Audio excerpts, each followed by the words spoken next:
Muy buenas a todos, espero que se encuentren excelentemente bien este día, mañana, tarde, noche, cualquiera sea la hora que estén viendo o escuchando este mensaje. La carta a Filadelfia, la iglesia del arrebatamiento. ¿Qué nos deparará este mensaje, esta palabra profética, escatológica a nuestra vida? Presten atención y que el Señor les bendiga. Vamos a comenzar la lectura en el nombre del Padre, Hijo y de su Espíritu Santo. Apocalipsis capítulo 3, del versículo 7 al 13 doy lectura completa y posteriormente empezamos a desarrollar el tema. Dice, recuerden por favor, paréntesis, no tomen apuntes, no escriban en el chat, presten atención a todo. Ni un amén, nada, préstenme atención. Lo único que les ruego, préstenme sus oídos a todo lo que el Señor nos va a decir a través de esta palabra, que es tremendamente importante el mensaje, para comprender todo lo que se va a desarrollar en estos versículos, en la iglesia de Filadelfia, capítulo 3 de Apocalipsis. Después puede descargar esto, ¿sí? El PDF usted lo puede descargar. Yo le voy a decir cuándo y dónde, no pasa nada, présteme atención. Apocalipsis 3:7. En el nombre del Padre, Hijo y Espíritu Santo. Dice, escribe al ángel de la iglesia en Filadelfia. Esto era un lugar, ¿sí? Una ciudad. Esto dice, el santo, el verdadero, el que tiene la llave de David, el que abre y ninguno cierra, y cierra y ninguno abre. Yo conozco tus obras. He aquí, he puesto delante de ti una puerta abierta, la cual nadie puede cerrar, porque aunque tienes poca fuerza, has guardado mi palabra y no has negado mi nombre. He aquí yo entrego de la sinagoga de Satanás a los que dicen ser judíos y no lo son, sino que mienten. He aquí yo haré que vengan y se postren a tus pies y reconozcan que yo te he amado. Por cuanto has guardado la palabra de mi paciencia, yo también te guardaré de la hora de la prueba que ha de venir sobre el mundo entero, para probar a los que moran sobre la tierra.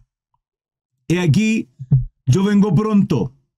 Retén lo que tienes, para que ninguno tome tu corona.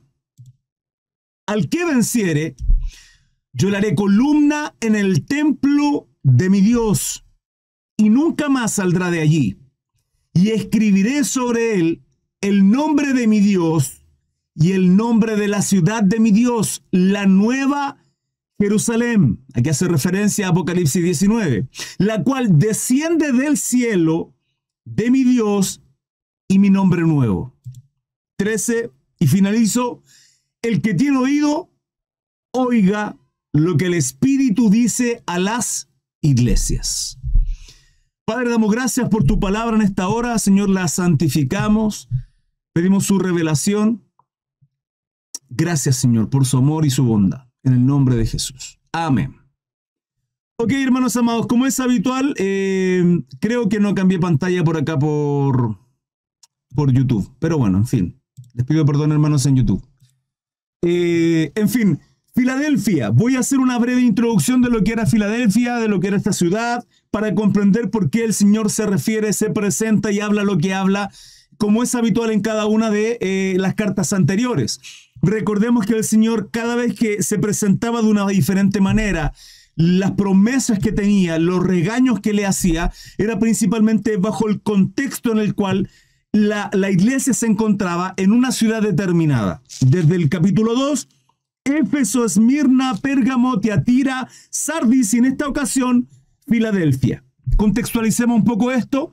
Además, cabe mencionar, hermanos, que no solo se contextualiza en ese tiempo, periodo 90-100, después de Cristo, cuando Juan le escriba estas cartas a estas iglesias, sino también en tiempo profético. Vale decir, hay una temporada en la cual cada una de estas iglesias hace la representación de la iglesia cristiana en general, universal y llámese católica, entendiendo de que el cristianismo fue en un principio a través de la iglesia católica apostólica romana. No es la primera iglesia, no es la iglesia original, sino la iglesia oriental que nace en Jerusalén, en el oriente, y posteriormente sale de ahí la iglesia católica apostólica romana. Bueno, está contextualizada en el 1798 y 1844. Para tratar de entender un poco el contexto profético de esta iglesia de Filadelfia, para comprender un poco las situaciones que no solo ahí, en el año 90-100 después de Cristo, sino también en el futuro iban a ocurrir. Y fíjense que ocurrieron bastantes cosas en esta temporada profética en la iglesia en Filadelfia. Si hay algún título que podemos darle a esta iglesia es Cristo, que Cristo la amaba, ¿sí? Pero también el subtítulo podría ser arrebatamiento o rapto, porque se utilizan mucho estos versículos para referirse a tal suceso. Mi hermanito John Félix, cariño, bendición a usted. Sea bienvenido, mi hermanito. Filadelfia, describamos un poco el nombre de Filadelfia. Filadelfia viene de filo, amor, querer, siguiendo el original, amor filial. Hay tres tipos de amor que se describen en el griego: filos, eros y ágape, que son tres tipos de amor que significan cada uno de ellos distintas formas. Por ejemplo, el amor ágape es el amor que tiene Dios a nuestra vida, que es incondicional, no hay condición, en el cual Dios nos ama. Y se ve reflejado el amor de Dios en la cruz del Calvario por medio de su Hijo, nuestro Salvador. Porque de tal manera amó Dios al mundo, ¿sí? Amó Dios al mundo, a todo el mundo, porque todo el mundo es su creación. No todos son sus hijos, sí su creación. Y la manifestación del amor a través de nuestro Salvador Jesucristo en la cruz es un amor ágape. También está el amor eros. El amor eros tiene que ver con el amor en pareja, por ejemplo. De ahí viene la palabra erótico, ¿sí? Eros, es un amor erótico. Y el otro es el amor filial, filio, que tiene que ver con un amor fraternal. Filadelfia viene un poco de acá. Y hay que entender que esta ciudad transcurrió por diferentes nombres, pero la historia de alguna manera, y bien resumidamente, una pincelada de aquello, tiene que ver con dos hermanos reyes, que había mucho amor entre ellos, mucho cariño, mucha honra, y que pasó por diferentes nombres y que finalmente queda con este nombre. Hoy tiene otro nombre. Recordemos que estas iglesias son de Asia Menor, lo que hoy es Turquía. Turquía, localidad, país, sí, una nación musulmana, vale decir del Islam. Tremendamente importante para comprender lo que pasa acá en Filadelfia y por qué el Señor se va a manifestar a través de estos versículos de esa manera. Entonces, filo, amor, querer, de amor filial. Y Delfos, Filadelfia, Delfos significa hermano. Entonces concluimos, amor de hermano, vale decir un amor fraternal entre hermanos. Es la historia un poco de por qué se llama Filadelfia. Sin embargo, a pesar de este nombre, esta ciudad había experimentado muchos nombres más.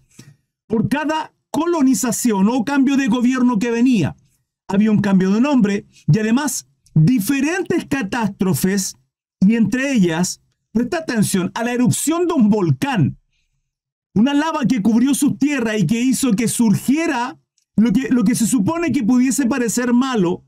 Por eso siempre se dice que no hay cosas malas. Para el cristiano, para los que aman a Dios, dice la palabra, todas las cosas ayudan a bien. Todo hay un propósito en nuestro Señor. Y acá, una de las catástrofes que hubo fue la erupción de un volcán, que significó que la lava cubriera todas las tierras y surgiera una buena fertilidad del suelo.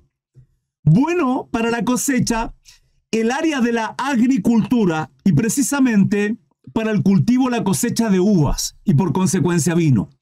Esto significó su sustento gracias a ello. Vale decir, uno de los motivos por el cual se sostenía la iglesia de Filadelfia era producto de esto. El vino, la uva, etc. Esto era exportado a muchos lugares. Este era el sustento principal, la exportación, y una característica que ocurría en Filadelfia, además de estar en medio de una ruta imperial romana y todo lo que significaba con respecto a eso, en términos del comercio. Esto hacía que fuese, de alguna manera, mire, se encontraba en una especie de encrucijada. Y eso es importante entenderlo entre todo lo que vengo destacando, por el motivo del cual el Señor nos va a hablar a través de esta iglesia algunas características que son para esta iglesia, pero también para nuestra vida. El que estuviera en esta encrucijada, de alguna manera, hacía que fuese una puerta abierta al comercio de toda esta zona. vale decir un lugar, una ruta de tránsito, una puerta de tránsito a todo aquello. Todas estas zonas y esta ciudad era importante como centro comercial y además de cultura en el Imperio Romano. La sociedad estaba estructurada en torno a una clase dirigente de ciudadanos romanos y una población diversa de habitantes y no de ciudadanos, vale decir personas que también pasaban de tránsito por ahí, incluyendo esclavos, residentes de diferentes orígenes étnicos, y la ciudad también era un importante centro cultural. Habían bibliotecas, teatros, espacios para la práctica de las artes, lo que ocurría también normalmente en las comunidades romanas.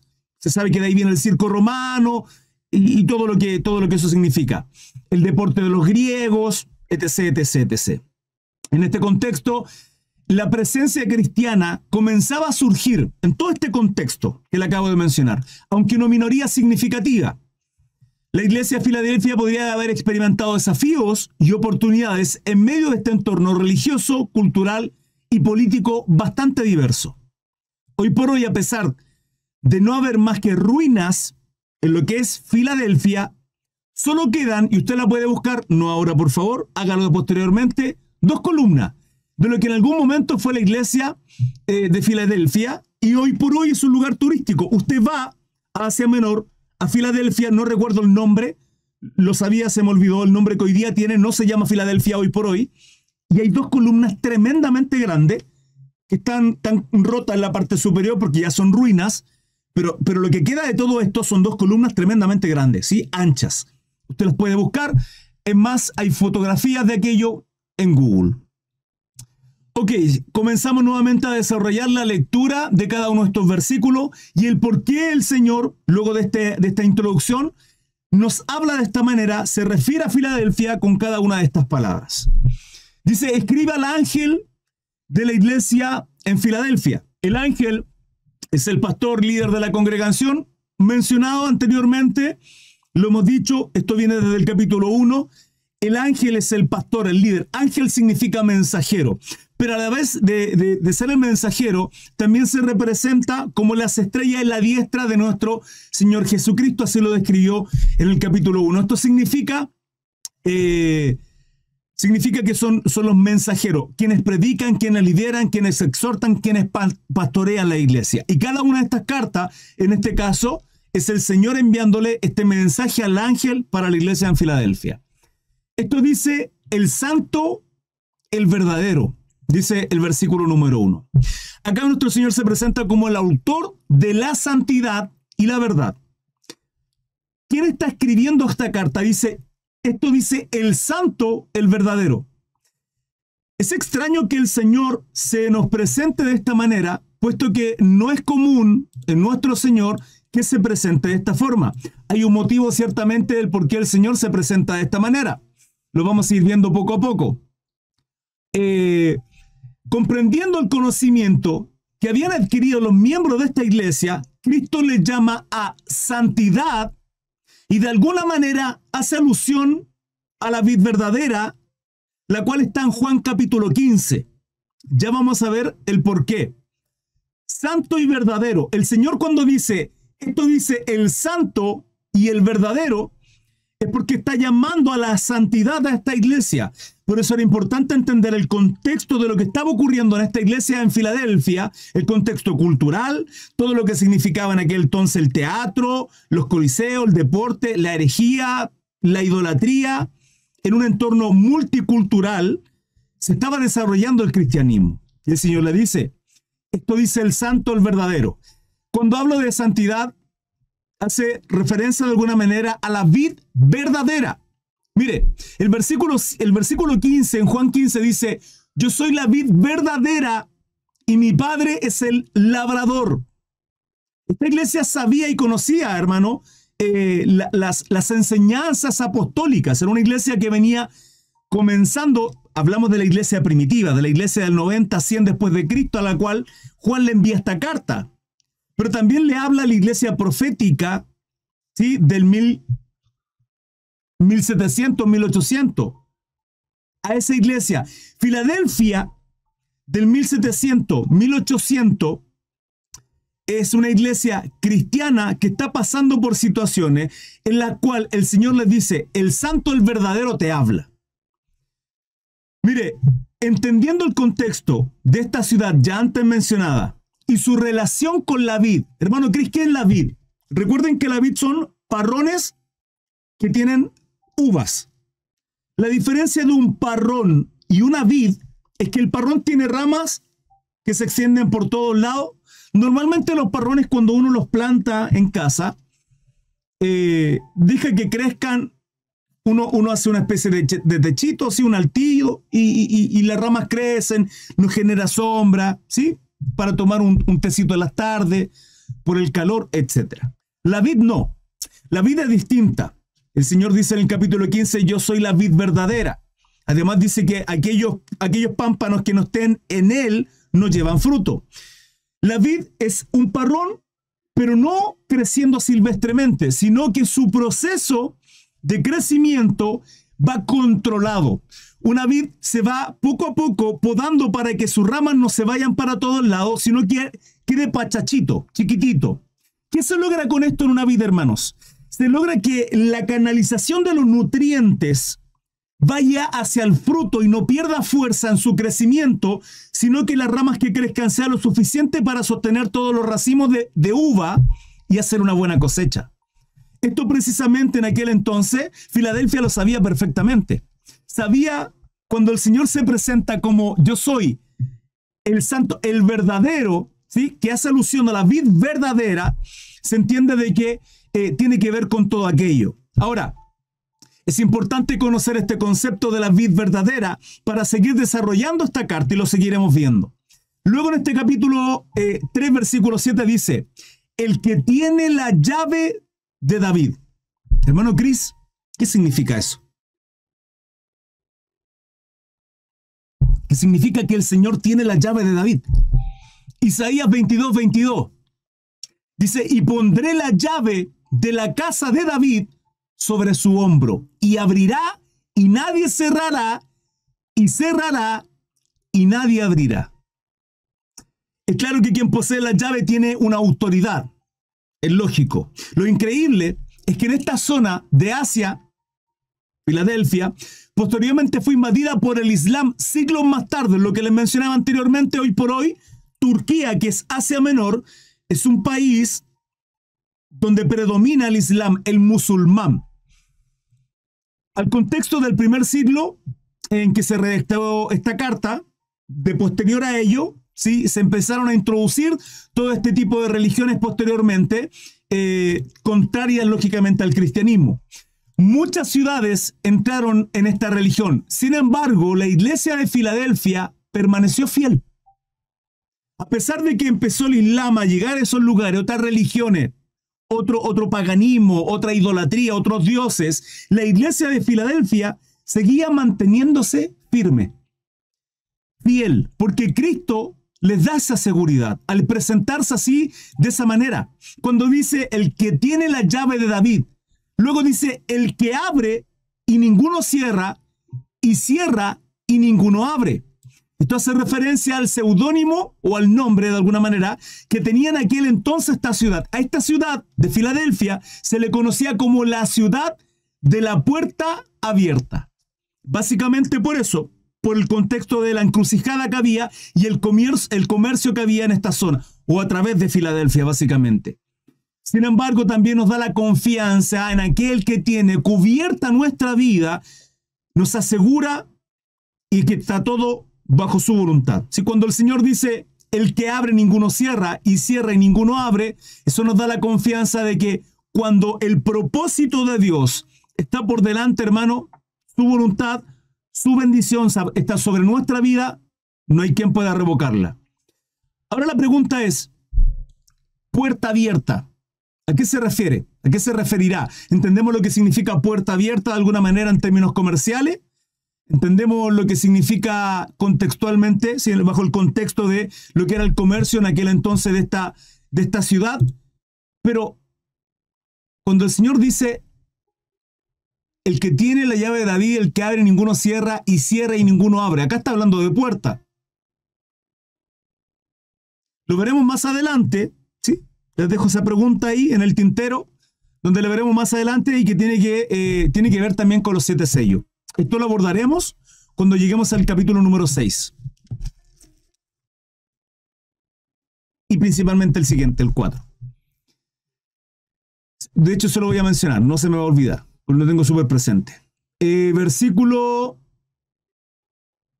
Hay un error acá. Tengo puesto como 2, pero es el 8. Tengo que corregir esto. Yo conozco tus obras. Está bien. Yo conozco tus obras, dice el Señor. He aquí, he puesto delante de ti una puerta abierta, la cual nadie puede cerrar, porque aunque tienes poca fuerza, has guardado mi palabra y no has negado mi nombre. Lo que les mencioné anteriormente, ¿sí? De que llegaron varias religiones posteriormente. El Islam fuertemente se instauró en esta zona, pero sin embargo la iglesia de Filadelfia permanecía fiel. Yo conozco tus obras, y aquí he puesto una puerta abierta. Mire, Jesucristo elogia a la iglesia de Filadelfia por sus obras y le enseña que ha abierto una puerta para que ellos entren, ¿sí? Y que nadie puede cerrar. Porque aunque son débiles, han guardado su palabra. Yo conozco tus obras. Por sus frutos los conoceréis. Hermano, cuando el Señor dice yo conozco tus obras, es una constante en cada una de estas iglesias. El Señor sabe lo que están haciendo, sabe cómo están obrando. Constantemente a esta iglesia le está diciendo yo conozco. Es por eso que la representación en el capítulo 1 del Señor, cuando dice con sus ojos como llama de fuego, es una mirada penetrante, una mirada omnisciente que conoce y ve absolutamente todo lo que nosotros hacemos. La palabra cuando dice que por sus frutos los conoceréis, hace alusión a que aquellos que se supone que somos cristianos tenemos que demostrarlo por obras. Las obras son el resultado de lo que nosotros somos. Las obras son el resultado de nuestra salvación, de nuestra fe en Cristo. Por eso dice la palabra que la fe sin obra es muerta. Vale decir, si yo tengo fe en Cristo, si yo creo que es mi Salvador, que soy justificado, redimido, soy santo por medio de la cruz, del sacrificio que Él hizo, por gracia, por medio de mi fe, de la fe, voy a tener fruto y resultado. Acá el Señor le dice, yo conozco tus obras. Los frutos son el resultado de nuestra manera de vivir en Cristo y de nuestra veracidad, de la verdad de nuestra fe. Sí, es el resultado. Cuando el Señor dice, he puesto delante de ti una puerta abierta, la cual nadie puede cerrar, esto habla de la voluntad de Dios. Cuando Dios abre, literalmente nadie puede cerrar. Y esto son todo en orden de cosas, lo que sea. Una puerta de trabajo, se lo digo por experiencia, tal vez ustedes también tengan testimonio de esto, que cuando Dios quiere bendecir nuestra vida, hermano, nadie puede maldecirnos. Nadie puede. Cuando Dios abre una oportunidad por delante, mire, se levantarán por acá 1000, por acá 10.000, pero el Señor va a seguir obrando hacia nuestra vida. ¿Por qué? Porque si nosotros estamos siendo de bendición, el Señor nos va a bendecir. Mire, 14 versículos de Deuteronomio 28, del 1 al 14, dice que el Señor nos va a bendecir. Es más, nos alcanzarán sus bendiciones si nosotros guardamos su palabra, guardamos su mandamiento. No guardamos un mandamiento, hermanos, para ser salvos, para ser justos. No, lo hacemos porque somos salvos. Lo hacemos porque somos sus hijos. Porque así lo declara Ezequiel capítulo 36, 26 y 27. Que por medio de su Espíritu Santo nos lleva hacia toda justicia y verdad. Donde podemos guardar sus mandamientos, de otra manera es imposible. Es por eso que llevamos fruto. Pero cuando el Señor dice, he puesto delante de ti una puerta abierta, la cual nadie puede cerrar, entendamos el concepto de que está ocurriendo acá en Filadelfia. El tema que había acá era la ciudad llamada la puerta abierta al comercio, pero el Señor acá está hablando literalmente de eso, está hablando del comercio. No, tiene que abarcar muchas cosas, pero esto nos da una seguridad a nosotros, hermanos. Una seguridad de que cuando la palabra dice que para los que amamos a Dios, todas las cosas nos ayudan a bien, es la confianza que tenemos que si estamos haciendo las cosas bien, las cosas van a surgir bien, porque Dios nos va a bendecir. Dios va a prosperar nuestra vida en todo ámbito de cosas, hermano. No hablo solo en lo económico, en lo material, en lo absoluto. Hablo de, si yo, mire, un ejemplo, me estoy consagrando al Señor, yo jefe de hogar, usted hermana en su casa, y sus hijos están apartados, si usted está haciendo bien las cosas delante de Dios, si está en oración, se está consagrando, usted está clamando a Dios, usted está ayunando al Señor, quebrantada, porque la situación de su casa de pronto no es favorable, la tiene angustiada, con tristeza, con angustia, permítame decirle, Dios va a bendecir su casa. Tómese de esa promesa, porque a fin de cuentas es una promesa. Cuando estaba Pablo y Silas en la cárcel, viene este terremoto, el carcelero se va a matar pensando que se habían escapado todos, porque con el terremoto se abrieron las puertas. Él dice, Pablo le grita, le dice, tranquilo, estamos acá, no nos hemos arrancado. Y él siente tranquilidad. O sea, los presos se le pudieran haber ido, y si se le van, se le arrancan, a él lo iban a matar, y él se iba a suicidar por esta causa. Pablo y Silas habían estado cantando, adorando, hermano. A través de esa alabanza hubo un mover espiritual en ese lugar, sin lugar a duda. Y este carcelero se iba a suicidar y Pablo dice, tranquilo, estamos acá. Él se arrepiente, quiere hallar la salvación. Escuchó a Pablo y Silas, hay un ambiente profético, una atmósfera espiritual ahí que se está moviendo. Y ahí Pablo le dice, ¿qué tengo que hacer? Y él le dice, cree y serás salvo tú y tu casa. Hermano, la salvación es personal. Pero posteriormente el versículo siguiente dice que ellos fueron a predicar a la casa de este varón. Entonces, aquí voy con esto, hermano. Cuando usted se consagra a Dios, tómese esta promesa, porque es una promesa. Si usted se está consagrando a Dios, si usted está haciendo las cosas bien, Dios va a prosperar su vida. Ahora, si usted está estancado, si usted no está creciendo, si usted no está madurando, cuestiónese por qué. Es importante. Porque no es posible que usted lleve 5, 10, 15 años y esté estancado, hermano. No es correcto. No es normal. Un árbol que yo planté hace 5, 7, 10 años y no me da fruto, ¿qué voy a hacer con ese árbol? Me está ocupando espacio, estoy perdiendo agua, lo estoy nutriendo, no sirve de nada y me sigue solo con hojas, sin ni un tipo de fruto. El Señor dice, ¿qué hará con esos árboles? Aquel árbol que no dé fruto es cortado y echado al fuego. Lo dice la palabra. Pero cuando hacemos las cosas bien, hay promesas del Señor en su palabra, de las cuales usted tiene que tomarse, apoderarse, hacer la suya, hermano. Son palabras que usted tiene que tomarla y confiar en ellas porque servimos a un Dios veraz. La confianza de pase lo que pase, estamos en la diestra de nuestro Señor y que Él tiene el control de nuestras vidas y en nuestra familia es nuestra mayor confianza. He puesto delante de ti una puerta abierta, la cual nadie puede cerrar. Luego dice, yo conozco tus obras porque, aunque tienes poca fuerza, has guardado mi palabra y no has negado mi nombre. La perseverancia, a pesar de las adversidades que sin lugar a dudas estaba llevando a cabo esta iglesia, el Señor la conocía. Tanto así que al igual que Esmirna, presta atención a esto, atento hermano. Al igual que Esmirna, ¿se recuerdan que Esmirna era una iglesia tremendamente sufriente? Una iglesia que estaba pasándolo mal, una iglesia pobre económicamente, pero con una abundancia, una riqueza espiritual tremenda. Tanto Esmirna como Filadelfia, el Señor no les corrige, no las reprende, no las exhorta. Porque aunque tienes poca fuerza, has guardado mi palabra y no has negado mi nombre. Esto no es otra cosa que perseverancia, persistir, no claudicar, es decirle, yo tengo el control. A pesar de que estás débil, yo tengo una puerta abierta para ti, que nadie va a poder cerrar. Pero el Señor elogia eso, hermano. Elogia que aunque tienes poca fuerza, has guardado mi palabra. Mire, este versículo, esta frase, tómela a aquellos que están pasando por un momento difícil.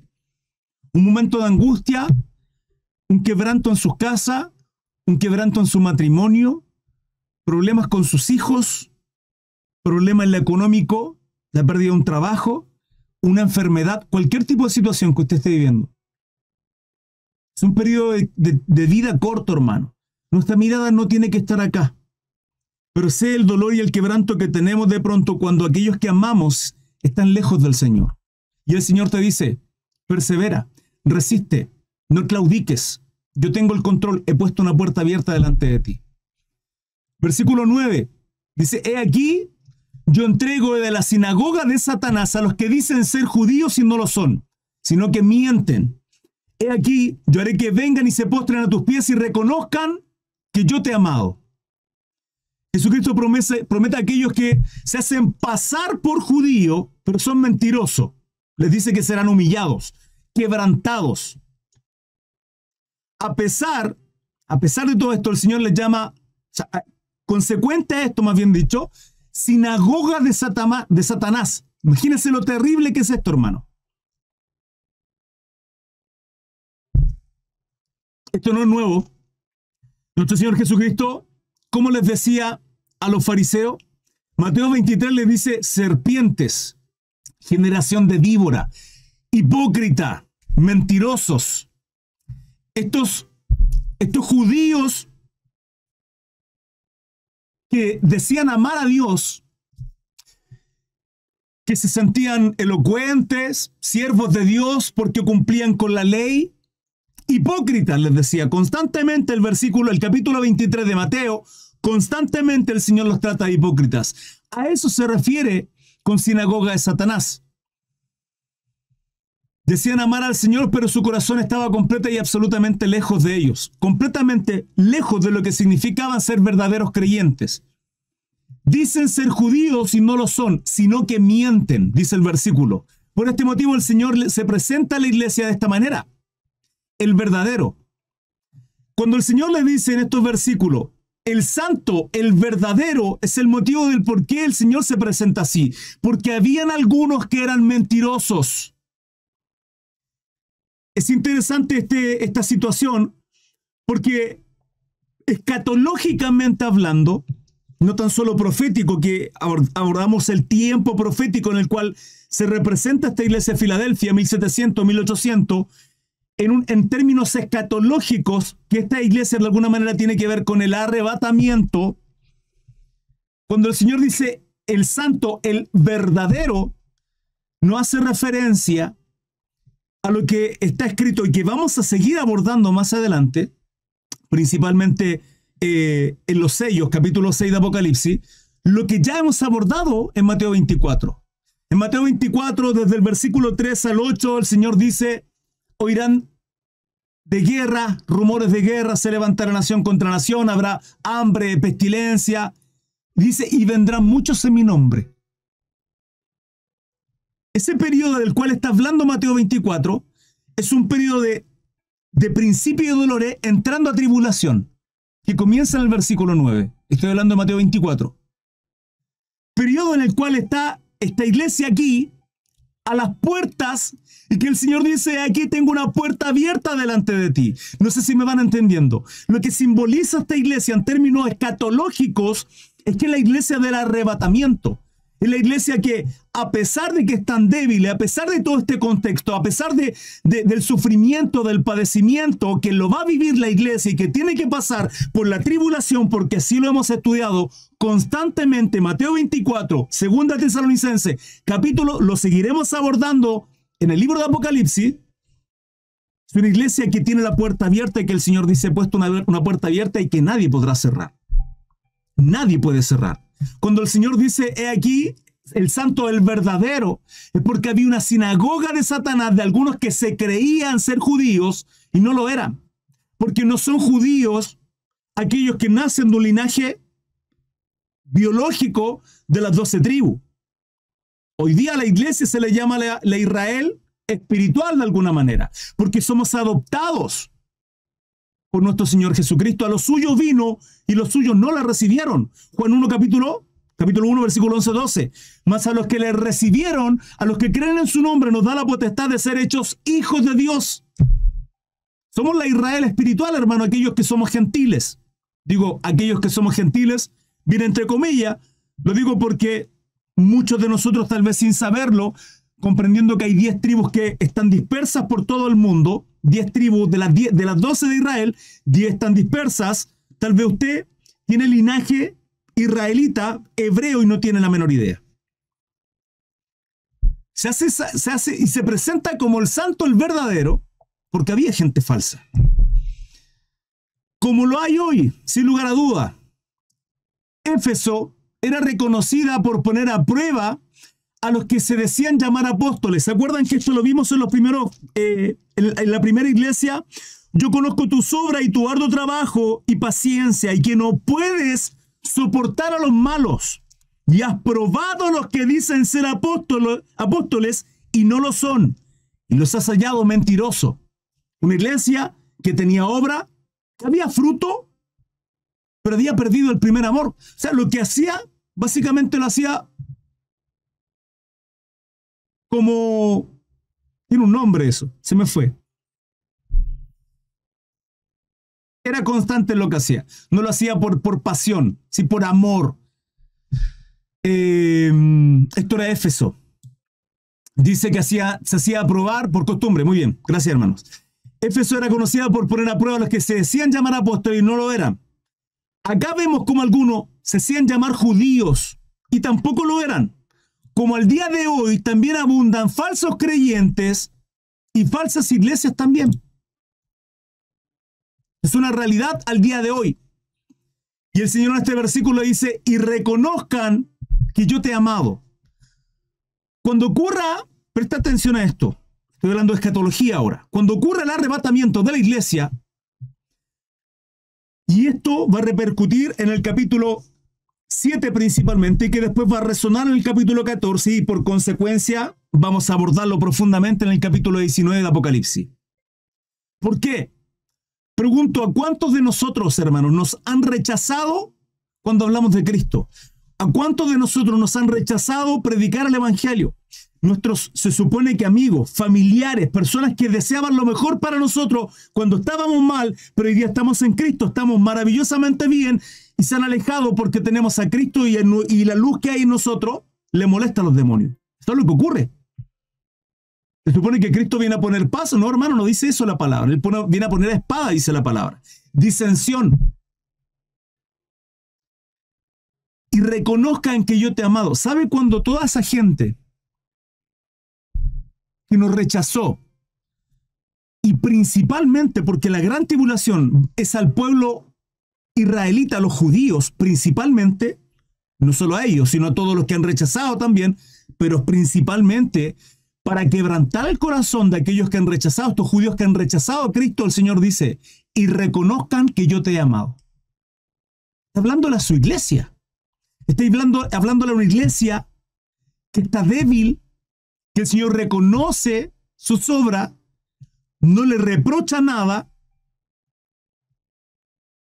que no le ha negado, que ha guardado su palabra, que ha perseverado, tal cual aparece en las vírgenes con aceite en el capítulo 25 de Mateo. Qué interesante, hermano, ¿no esto? Y reconozcan que yo te he amado. ¿Saben? Cuando no estemos acá, Maranata, hermano, Cristo viene.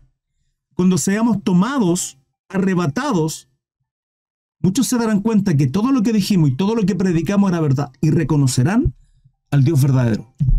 Reconocerán ahí, hermano, no antes. Recién ahí entenderán todos que realmente lo que se predicó era real. Y vendrá el quebrantamiento, hermano. Hermano Cris, ¿habrá salvación en la gran tribulación? Sí, pero no es tema ahora. Lo abordaremos más adelante. Versículo 10. Por cuanto has guardado la palabra de mi paciencia, yo también te guardaré de la hora de la prueba que ha de venir sobre el mundo entero, para probar a todos los que moran sobre la tierra. Principio de dolor en la iglesia pasa. Tribulación, la iglesia pasa. Gran tribulación, la iglesia no está. La iglesia no está. Y las pruebas son necesarias. Por cuanto has guardado la palabra de mi paciencia. Mire, paciencia, hupomoné, en el griego, 5281, en el diccionario Strong. Resistencia, aguante alegre, ¿sí? Una resistencia con gozo, esperando, constancia, paciencia, perseverancia. Por cuanto has guardado la palabra de mi paciencia, por cuanto has perseverado, por cuanto has sido constante, por cuanto te has consagrado, por cuanto has permanecido en el camino angosto, yo he puesto una puerta angosta, la cual he abierto y nadie cierra. Qué precioso es el Señor, hermano. Yo no sé si tiene un gozo en su corazón. Cuando leemos todo esto en un escenario, en un contexto escatológico, hermano, para probar a los que moran sobre la tierra. Este es el versículo 10. Ciertamente esta iglesia tuvo que vivir un tiempo de prueba a causa de los malos, los perversos. Pero el Señor les honra. La perseverancia, la santidad, la consagración de los verdaderos creyentes, esto es clave para pasar la prueba. Mire, sin ir más lejos, un par de días atrás compartía con mi hermanito David, que no sé si estará por ahí, le mando un abrazo, un saludo afectuoso a mi hermanito David, evangelista, con respecto a Romanos capítulo 13. Hablábamos de lo que significan las autoridades, los gobiernos, y cómo Romanos 13 a nosotros nos dice que tenemos que someternos a las autoridades, porque las autoridades toda autoridad proviene de Dios. Toda es delegación de nuestro Dios. Toda, absolutamente, absolutamente. En Daniel la palabra dice que Él pone y quita reyes. Hoy día, gobernantes, alcaldes, presidentes, cualquier autoridad que esté en un lugar de honor y privilegio, está bajo la autoridad de nuestro Dios. Todos los presidentes que hay hoy y todo lo que está ocurriendo, que a pesar de todo este caos en el que está el mundo, hermano, y situaciones tremendas que estamos viviendo, Dios tiene el control. Siempre ha tenido el control. Siempre lo va a tener. Siempre. Aún Satanás lo usa. ¿Quién puso a prueba a Job? Fue nuestro Dios. Hermano Cristo, la palabra dice Satanás porque Dios se lo permitió. Lo mismo que pasa cuando Pedro dice, Señor, yo estaré contigo hasta el final del mundo, aunque todos te... Pedro, no, Señor, si es verdad, si voy a estar contigo, aunque todos se alejen. Pedro, Señor, aunque todos te... Pedro, me vas a negar 3 veces, hombre. Y ocurre. Pero el Señor le dice, Satanás os ha pedido para zarandearos. Y el Señor, ¿qué dice? Pero yo he rogado al Padre para que eso no ocurra nunca, jamás en la vida. Ojalá, hermano. Pero yo he rogado al Padre para que tu fe no falte. Y una vez vuelto, afirmes, pastorees, guíes, ayudes a tus hermanos. Pedro, ¿me amas? Cefas. Simón, ¿me ama? Le dice el Señor. Sí, Señor, tú sabes que te quiero. Pastorea mis corderos. Qué precioso, hermano, eso, ¿no? Todo está a la diestra de nuestro Dios. Todo. No hay nada en nuestra vida que esté fuera del control de nuestro Señor. Porque para los que aman a Dios, todas las cosas le ayudan a bien. Todas las cosas.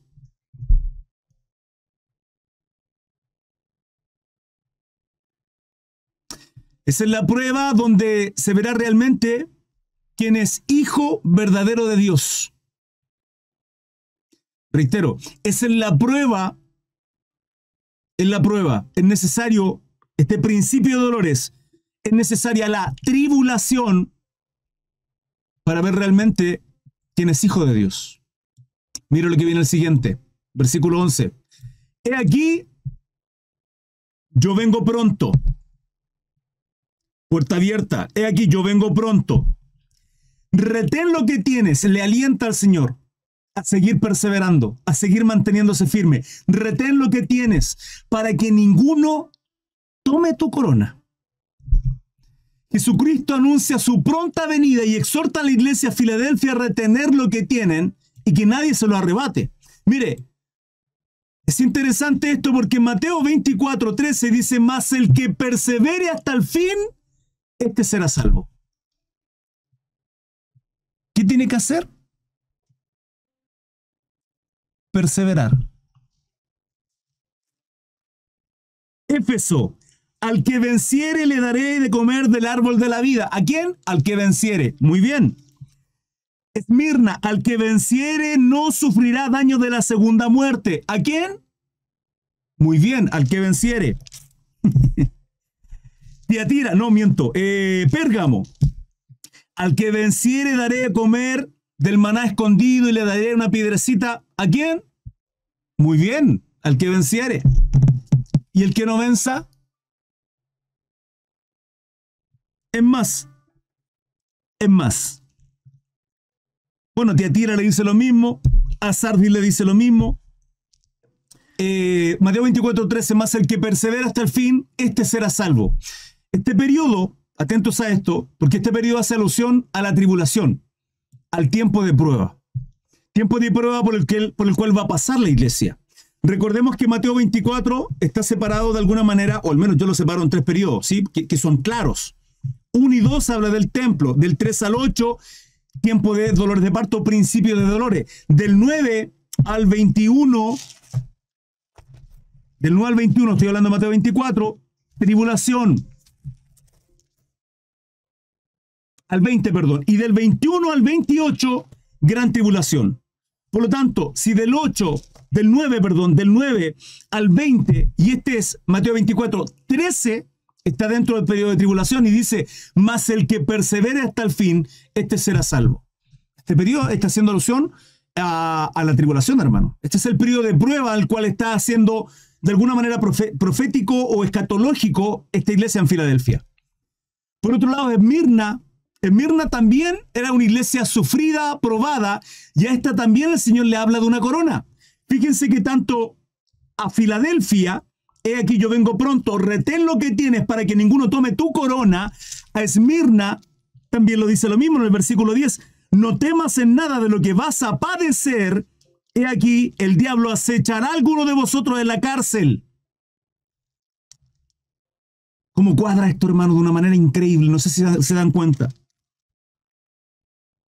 Alguno de vosotros en la cárcel para que seáis probados y tendréis tribulación. Tribulación por 10 días. Sé fiel hasta la muerte. Vamos a empezar cada vez más a meternos en un escenario escatológico, hermano, profético, cada vez más. Mire el versículo 13. Mas el que persevera hasta el fin, este será salvo. El versículo 10 dice, muchos tropezarán entonces y se entregarán unos a otros, y unos a otros se aborrecerán. El 14, y será predicado este evangelio. Esto está profetizado. De esto habló Mateo 24, de esto habló el profeta Daniel. Y es el periodo escatológico en el cual está hablando a Filadelfia, que hace alusión al periodo de tribulación, a este periodo de prueba en el cual se va a realmente ver quiénes realmente son cristianos y quienes realmente no lo son. Apocalipsis 2.10, bueno, esto hace alusión a Esmirna. Dice, para que seáis probados. Esmirna le dice lo mismo con relación a esto de la corona. Versículo 12, al que venciere, yo lo haré columna en el templo de Dios. Nunca más saldrá de allí. Y escribiré sobre él el nombre de mi Dios. Y nunca más saldrá de allí. Y escribiré sobre él el nombre de mi Dios. Hay un sello, hermano, ahí. Y el nombre de la ciudad de mi Dios. Estación, la Nueva Jerusalén. La cual desciende del cielo de mi Dios y mi nombre nuevo. Al que venciere, yo haré columna en el templo de mi Dios. Esto de columna hace referencia a ¿qué? ¿Qué le da a entender lo que es una columna? Estabilidad, seguridad, reconocimiento. Cuando el Señor dice al que venciere, yo haré columna, le está dando un lugar de asentamiento, un lugar estable, de seguridad, de confianza, ¿sí? De consagrarse en medio de esta prueba. Es interesante el reconocimiento al cual se refiere el Señor acá, puesto que al día de hoy, se lo dije al principio, siguen habiendo estas dos columnas en Filadelfia. Mire, usted va hacia Menor, lo que es Turquía hoy por hoy, va a esta ciudad, lo que era antes Filadelfia, hoy día tiene otro nombre, y se va a encontrar con estas dos columnas. Qué impresionante que al día de hoy, hermano, al día de hoy, estas columnas siguen estando ahí. Y el Señor le dice, al que venciere, yo lo haré columna en el templo de mi Dios.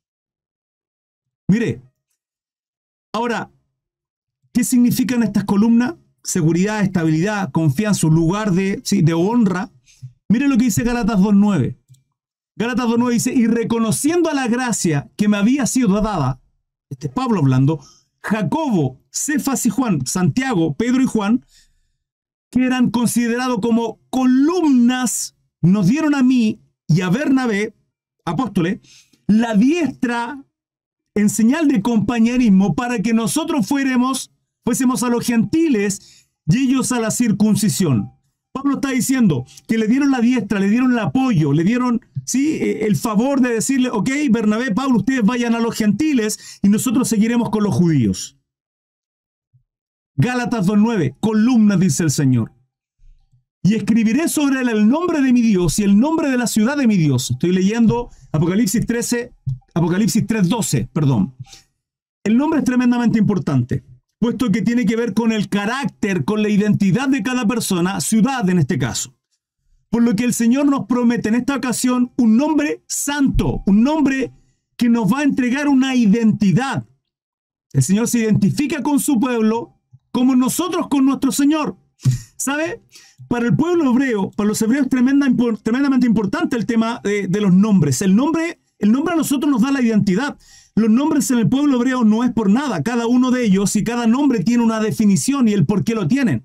Por ejemplo, en el caso de Jacob, Jacob era el suplantador, el que tomó del calcañar a su hermano.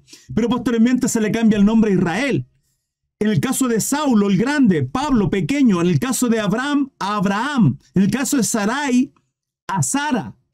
¿Por qué? Porque cuando somos transformados, hay una metanoia, hay una transformación y un cambio de identidad en nosotros. Cuando usted recibe a Cristo Jesús en su corazón, la palabra dice que las cosas viejas pasaron y aquí son todas hechas nuevas.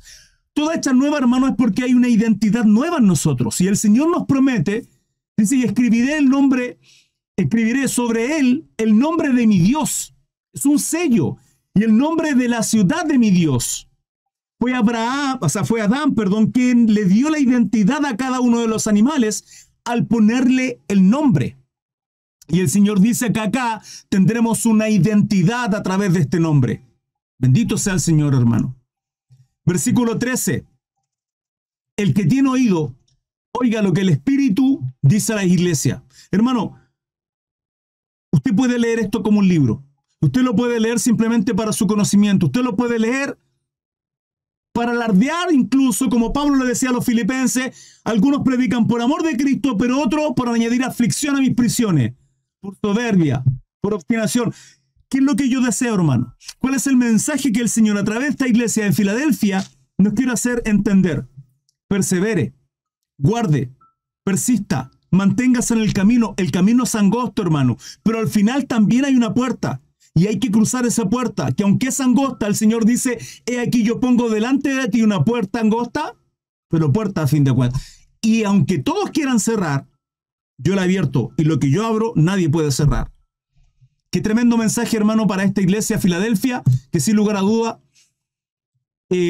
nos confronta y llena nuestro corazón. En resumen, la carta a Filadelfia elogia su fidelidad y obediencia. No le reprocha absolutamente nada, al igual que a Esmirna. De estas 7 iglesias, solo 2 no son confrontadas. Esmirna y Filadelfia. Promete una protección a la hora de la prueba, hermano. Confiemos. El día 8, hoy día fue 9, ayer. Mi cabeza, hermano. El día de ayer hubo un eclipse. Hermano, ¿dónde están los 3 días de oscuridad? Hubieron no, y si hubiesen habido. ¿Qué se preocupa, hermano? Estamos en la diestra. Ese es el motivo del por qué buscamos en la palabra a nuestro Señor. Queremos buscarle los atributos de nuestro Dios. Queremos conocer a nuestro Señor y saber que Él tiene el control. El Señor dice, yo conozco tus obras. Aquel que tiene sus ojos como llama de fuego. El omnisciente, el santo y verdadero. El principio y el fin, el alfa y la omega. El gran yo soy. Jesucristo nuestro Señor, hermano.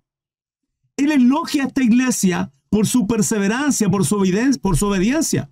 Y promete que a la hora de la prueba, tanto para Filadelfia como para su vida y la mía, nos promete una recompensa gloriosa para todos aquellos que perseveremos. Entonces, ¿dónde está la clave?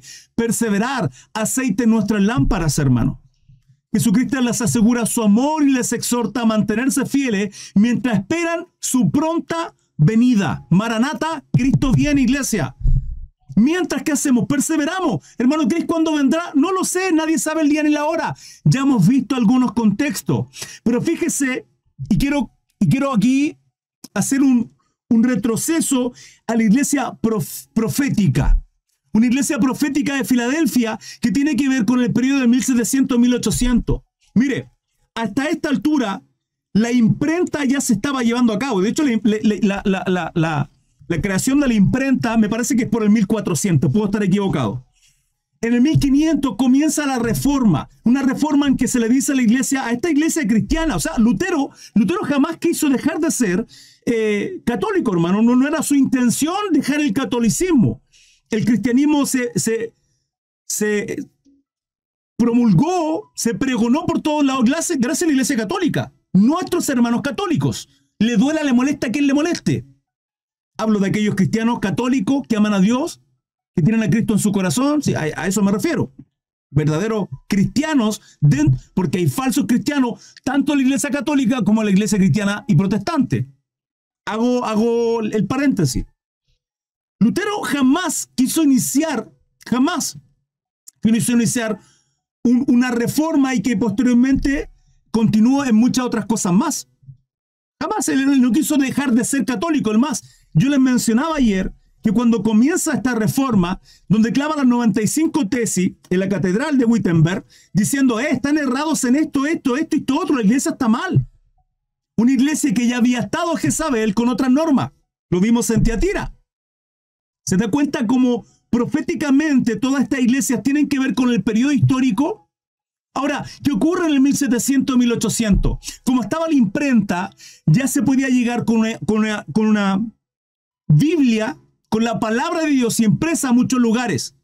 Y por consecuente, muchos se empezaron a apartar de la iglesia católica. De ahí nace la iglesia luterana, anglicana, metodista, posteriormente bautista, pentecostales, etc. La iglesia protestante. ¿Sí? De esta reforma que inicia, incluso no inicia con Lutero, inicia mucho antes. ¿Cuál es el punto de todo esto? Es que en este periodo de la Odisea, de Filadelfia, ocurrieron sucesos extraños. Un terremoto que tuvo una magnitud tremendamente grande. Hubieron días de oscuridad, literalmente, algo que fue algo sobrenatural. Se le atribuyeron algunas cosas que ocurrieron en aquella fecha, como un incendio y cosas así, pero la verdad es que no tenía lugar. Estoy haciendo un pequeño repaso, un resumen, una pincelada de cosas para entender qué ocurre acá. Hubo una caída de estrellas en aquel tiempo también.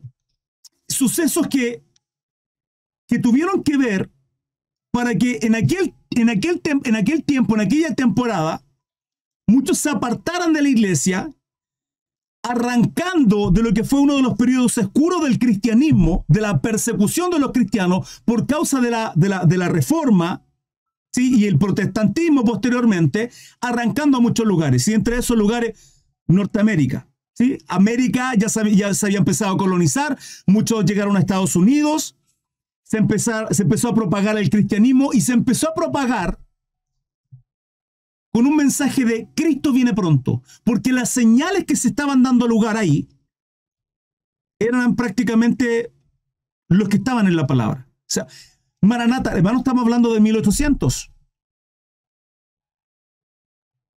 1700, 1800, estamos hablando de 300 años atrás. Entonces, bueno, me explico. Es por eso que Filadelfia es fuerte el tema del arrebatamiento.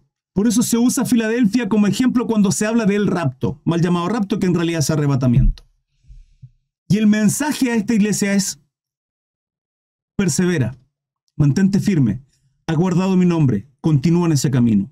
Es el mensaje para nosotros hoy, que en toda la prueba que viviremos, hermano, sea en los últimos tiempos que estemos viviendo o no, que todo da a entender que absolutamente sí, tenemos que perseverar y mantenernos firmes a pesar de lo que pase. A pesar de lo que pase. Iglesia amada, dudas, preguntas, consulta. Les leo los comentarios, estoy a su servicio. Y es así como finaliza esta tremenda carta, este tremendo y precioso mensaje. Espero que haya bendecido su vida. Recuerden, estudios bíblicos a diario. Acá en este código QR, al escanearlo, podrán acceder a todas mis redes sociales. Por ahí también anda un link, que es el mismo código, ¿sí? Linktree, donde están todas mis redes sociales. Y también pueden descargar ahí los PDF y más material, más contenido cristiano. Que tengan un precioso día. Hasta luego, bendiciones. Chao, chao.